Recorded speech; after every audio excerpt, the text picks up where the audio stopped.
From Troy Public Radio, Troy University, and the Wiregrass Archives in Dothan, Alabama, this is It Came from the Archives. I'm Greg Phillips. Each episode, we delve into the archives to bring you a topic, introduce you to someone new, or tell you a story about the Wiregrass region and the surrounding area. Our guide is Marty Olaf, director of the Wiregrass Archives at Troy University. Dr. Olaf, how are you doing on this fine day? Well, and it's good to see you again. It's been a while since I've seen you. It feels like forever. It really does. It always does when we do these podcasts.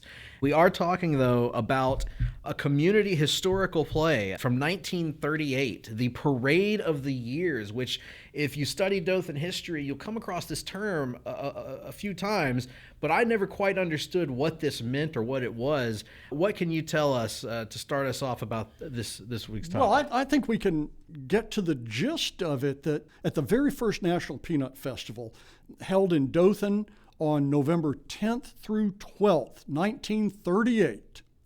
Most of us probably know that because George Washington Carver gave what you would think of as the keynote address on Friday afternoon out at the Wiregrass Memorial Stadium to a fairly large crowd. And his address was called Great Creator, What is the Peanut and Why Did You Make It?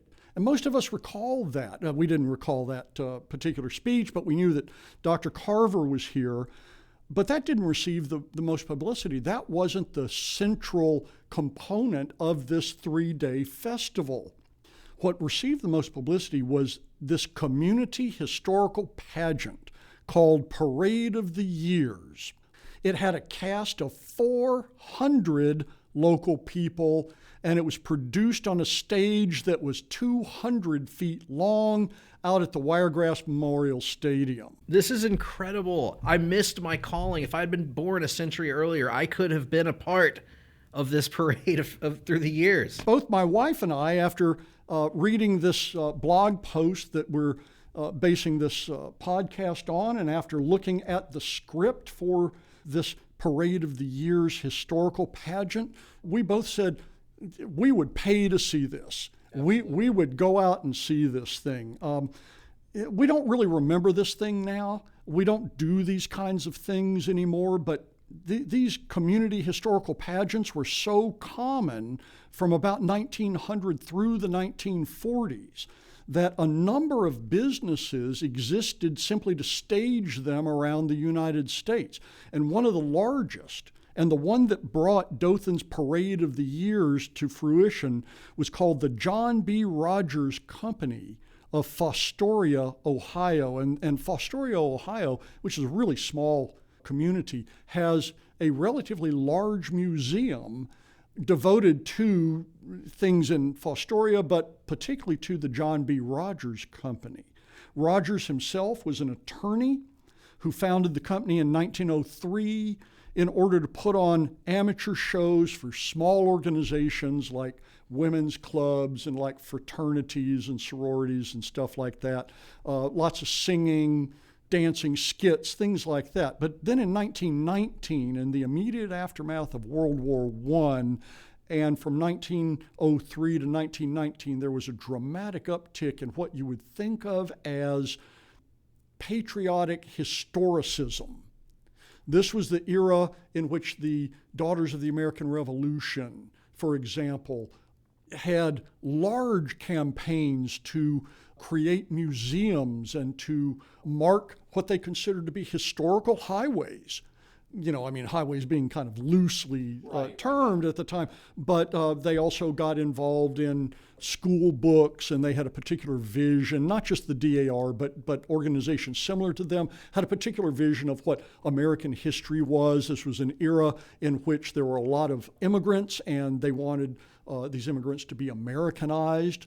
So we have American history, and we used to have civics in schools, in elementary and junior high and high schools and colleges, specifically because of the drive by heritage organizations like the DAR between 1900 and 1919 to get this kind of curriculum into schools. Well, at that same time, John Rogers tapped into this concept of a particular kind of history and tapped in the concept of community that was rife at the time.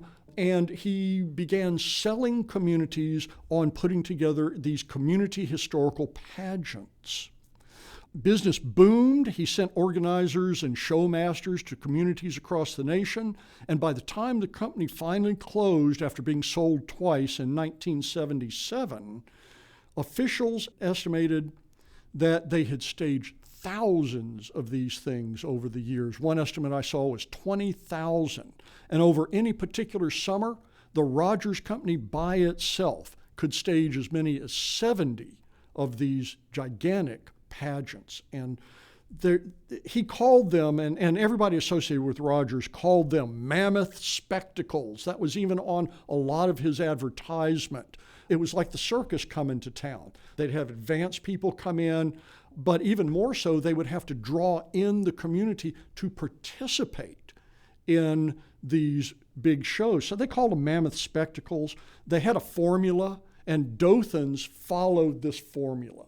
So there's a basic formula, and then there are local variations on what occurs within this formula. So pretty interesting business model. So here's how it worked. About 3 weeks before the kickoff, a pageant master arrived by train to make a casting call and to start the production. He had already done a lot of advance work, so he had local committees set up, and they could do everything from putting on a single play like Parade of the Years, or they could put on an entire 3-day to 1 week long festival. So the Dothan people just got involved in putting on the one play. They were doing their own festival. I'm picturing someone like the Music Man showing up in Dothan and hey, I've got something for you. That's kind of what happened, only in the Music Man showed up, and in Dothan, they hired the Music Man to come in and do this. So they had a little more control, and it worked out a little better than in the Music Man. So anyway, this guy that shows up 3 weeks before kickoff is a fellow named Harry Dorrington. He worked for the Rogers Company for years as a pageant master. He brought props with him, but he called on the community to provide more pieces that were specific to Dothan. There was a newspaper article that was soliciting these pieces, and they guaranteed that they would be properly marked and properly brought in and cared for and then properly returned to their owners. So they must have brought in quite a number of these things, but they knew how to do it and how to make sure that everybody's stuff got back to them, so they didn't develop a reputation as being, less than perfect about it. Dorrington oversaw stage construction, and he set out recruiting cast members and crew members and training them and doing everything you have to do to put on a big spectacle. And again, there were all these social leaders that formed themselves into committees that helped him with this. He kind of oversaw them. The Parade of the Years itself, when it was first put on, it had 14 episodes. And the program is actually available here. Yeah. This is incredible stuff. It's a 16-page program with a bright orange cover. Some of the ones that were printed for other locations are more exciting looking on the outside, but this one just has an orange cover with a little bit of straight line design work on it, and it's called the Souvenir Program, and there's a reason for that I'll talk about in just a second. But the thing about the program is that it gives all of the information about the entire pageant, not just the community play. But for the community play, it gives the entire script, and every one of the cast members gets their name in the program. So they'll buy the program as well as be represented in the program. This is a pretty large cast, right? I mean, this is 400 people. That's. Are we talking like a thick, novel-sized? No, cast it's list? only 16 pages, but it's 8.5 by 11. So it's filled top to bottom. Filled top to bottom with small print, and of course there are advertisements all over it because everybody wants a piece, and that's how you make your money is in advertisements. Well, anyway, this Parade of the Year has 14 episodes. Now, on its opening night, it had an extra episode. on November 10th, Thursday night. It opened with a one-time introduction of Miss Dorothy MacArthur as Miss Dothan and Miss Winnie Turner as Miss Houston County to represent Dothan and to represent Houston County in the pageant for Queen of the Peanut Festival, which was a separate entity. That would happen the next night, on Friday night, at the big banquet that occurred just before the second production of Parade of the Years. Now, how did Dorothy MacArthur become Miss Dothan and Winnie Turner become Miss Houston County? Ticket sales. They were responsible, all of the young women that competed for these two crowns to represent Dothan or Houston County, they sold tickets to the Parade of the Years. And the person that sold the most tickets was Dorothy MacArthur, and the prize was to be Miss Dothan.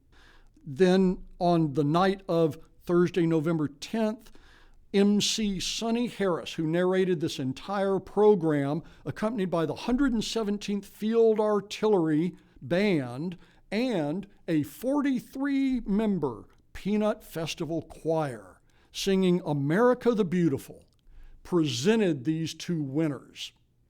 That was the opening ceremony. Immediately following was a standard Roger piece, a little skit, you might say, in which the MC, again Sonny Harris, presented Miss Columbia. Now, you would think that it was Miss Columbia representing Columbia in Houston County, small town near the river. And you say, no. This was Columbia representing the United States of America, the female form that has given way to Miss Liberty of the Statue of Liberty. We don't think of Columbia much anymore, but in the 19th century, Columbia was the female embodiment of the spirit of the United States in that great patriotic way of moving across the continent, for example. There are a number of paintings that show Miss Columbia.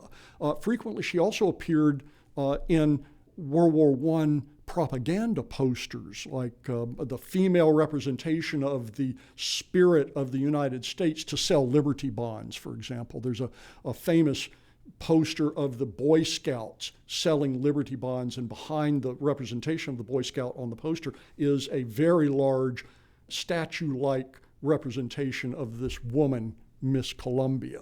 This is the first I've ever heard of this, by the way. And was this also the reason for the naming of District of Columbia? It's paired. It's paired. That idea of Columbia being the embodiment of the spirit of the United States. Of course, in the 19th century, that means following Mary Anne, the spirit of France, then you have the Americans doing exactly the same thing. And England did John Bull, and we did Uncle Sam, but that was different than this embodiment of the spirit. And yes, the name Columbia represents both of these entities, exactly. The District of Columbia and the spirit. Anyway, so this introduction of Columbia was this big pageant thing. Nothing is small with Rogers. It's always a mammoth spectacle.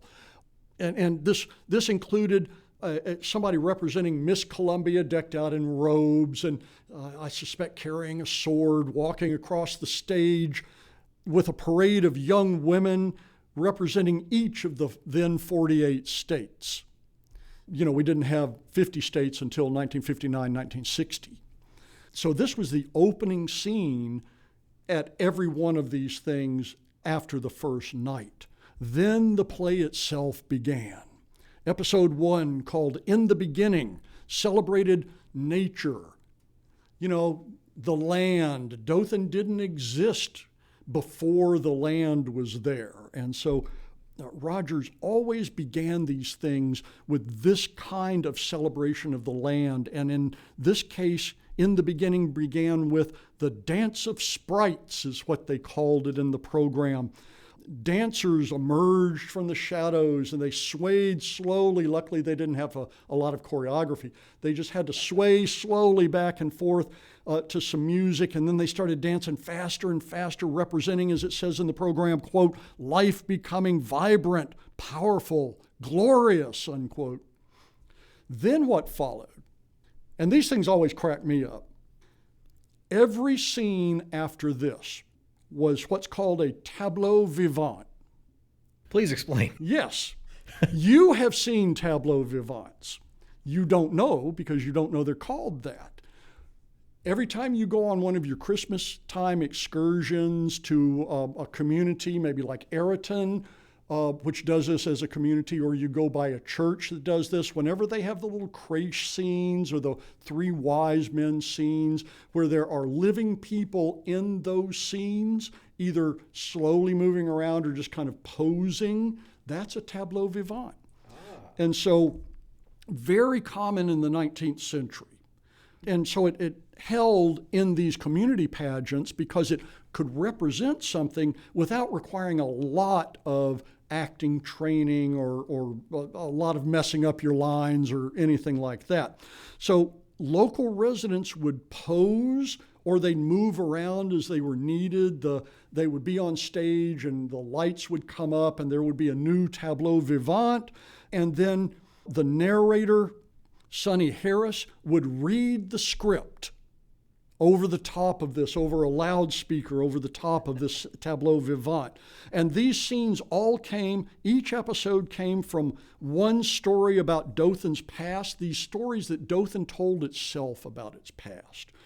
First, there was the Creek Indians. Then there was a story about the Indians leaving Alabama. There was a story about, in episode 4, of the arrival of white settlers to what is always misprinted as Poplar Head Springs. Supposed to be Poplar Head Springs. As a former newspaper man, I have seen that mistake made many times. Oh, yes. Absolutely. I've made it many times myself. The next one is Dothan's founding. Then there's the arrival of the railroad. There's a tableau vivant about early churches. There's one about the Dothan riot of 1889. A common Rogers episode with a local twist was the Gay 90s with Bells of the 90s and Gay Blades of the 90s, which is what it was called then. And then there was one about the founding of Houston County in 1903. Now listen, let me take a second to read from the program, please, the script of episode 4, Poplar Head Springs. And I'm reading directly from the script. This is what you would have heard and seen during this tableau vivant episode. It is hard to realize today that the beginning of Dothan was in a country watering place for stock, bound for Geneva, Columbia, or Ozark, surrounded by deeply thicketed woods. A crossroads of narrow trails through a piney woods marked the site of the future city. Only 9 pioneer families lived there in those days in primitive log cabins. Among them were Jim Folks, who owned 160 acres in the heart of the present city of Dothan. J.Z.S. Connolly, the first mayor, Joe Folks, William Baxley, Matt Collins, and R.H. Clark. The first industrial venture in the settlement was the establishment of a peckerwood sawmill, followed by a brick yard. At the time in the 1870s, the only contact with the outside world was by Pony Express, which served the scattered residents of Poplar Head with bi-weekly visits as they were directly in the path of the Pony Express from Ozark and Newton, south to Campbellton, and from Geneva, east to Columbia. Earliest records name a 16-year-old youth, Jim Ackrey, as the first pony rider. Later, he was to become one of Dothan's mayors. Now, this kind of goes on just a little bit longer, and M.M. Smith Jr. was the Pony Express rider, 16-year-old Jim Ackrey. The storekeeper, John Hayes, was played by Byron Parkman. There were a batch of early settlers that included J.L. Ackrey and Jim Ackrey, and a note at the end of the script in episode 4 says that J.L. Ackrey and Jim Ackrey are the son and grandson, respectively, of Jim Ackrey, the Pony Express rider. So a real family deal here. And it goes on and on. How much of that script was based on fact, and how much of it was was any of it made up by the script writers? Or I suspect that again, it's the stories that Dothan tells of itself. And so I imagine that community leaders were heavily involved in making this script. I suspect they didn't take any more than ordinary literary license with it, because there's no dialogue. That's where you take your literary licenses, by providing dialogue or drama or something like this. A tableau vivant just has a podcast-like narration laid over the top of it. And as it stands there as a living illustration, you might say, of the point that you're trying to get across, just like we have pictures in a blog post. And it's exactly the same thing, only with warm bodies. Now, episode 11, that was episode 4, and then there was the founding of Dothan, and like I said, other episodes that were basically the same thing, a posed tableau with a narration over the top of it. Episode 11 was just narration, called Dothan, Queen of the Wiregrass. This was an interlude that extolled Dothan's industries, agriculture, and town life. Then came episode 12, Festival of Peanuts, ta-da, featuring an enactment of peanut harvesting and peanut processing. Finally, you get to episodes 13 and 14, which were again straight out of the Rogers Company finales, a 2-part finale, skewed just a little bit for local conditions. Episode 13 was Always a Melting Pot, and in this case it was entitled Alabama, a Melting Pot, which, is nonsense. But Rogers didn't know that, and so and Alabamians want to think of themselves that way.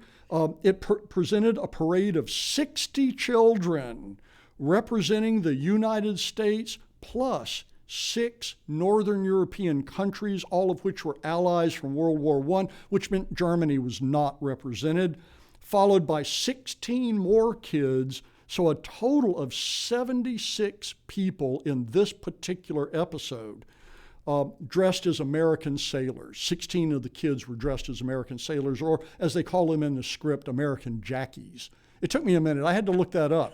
I couldn't remember what American jackies were.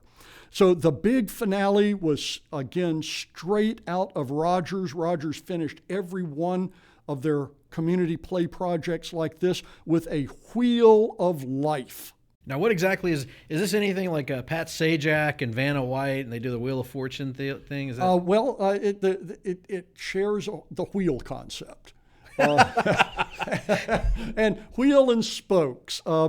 The entire cast of 400 people arranged themselves on the fairground in front of the stage into a giant spoked wheel with the pageant queen at the hub. It was, as published in the souvenir program, quote, symbolic of the splendid citizenship and the devotion that it has taken to its ideals. The cast forms a human wheel of life, vision of the future, unquote. And this, of course, was accompanied by the band playing the Star-Spangled Banner, and then the whole thing ends with taps.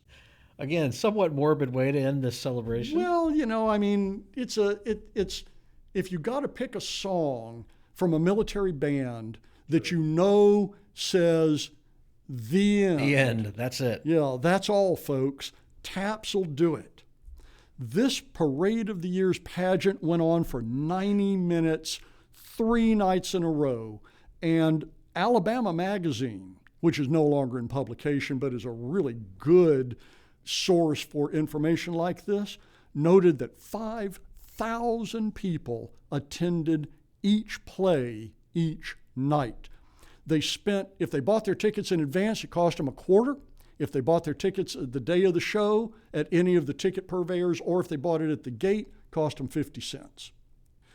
Now, the National Peanut Festival, as far as I know, has never repeated a historical play like this.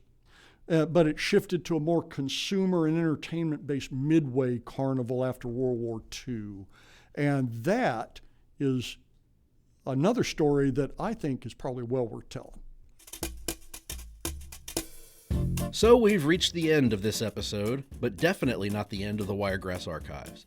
There is still so much to discover and so many more stories to be told on this podcast. You can find more information on your own at troy.edu/wiregrassarchives. If you like this podcast, be sure to tell a friend, and we'd love it if you left a review in the App Store. That helps other people find this show. I'm Greg Phillips, joined as always by Marty Olive, director of the Wiregrass Archives in Dothan, Alabama. This episode was recorded in the studios of Troy Public Radio and was produced by Austin Toy and Joey Hudson with help from Kyle Gassett. Thank you for joining us for this episode. We'll be back again soon to tell you another story, and you'll know it came from the archives.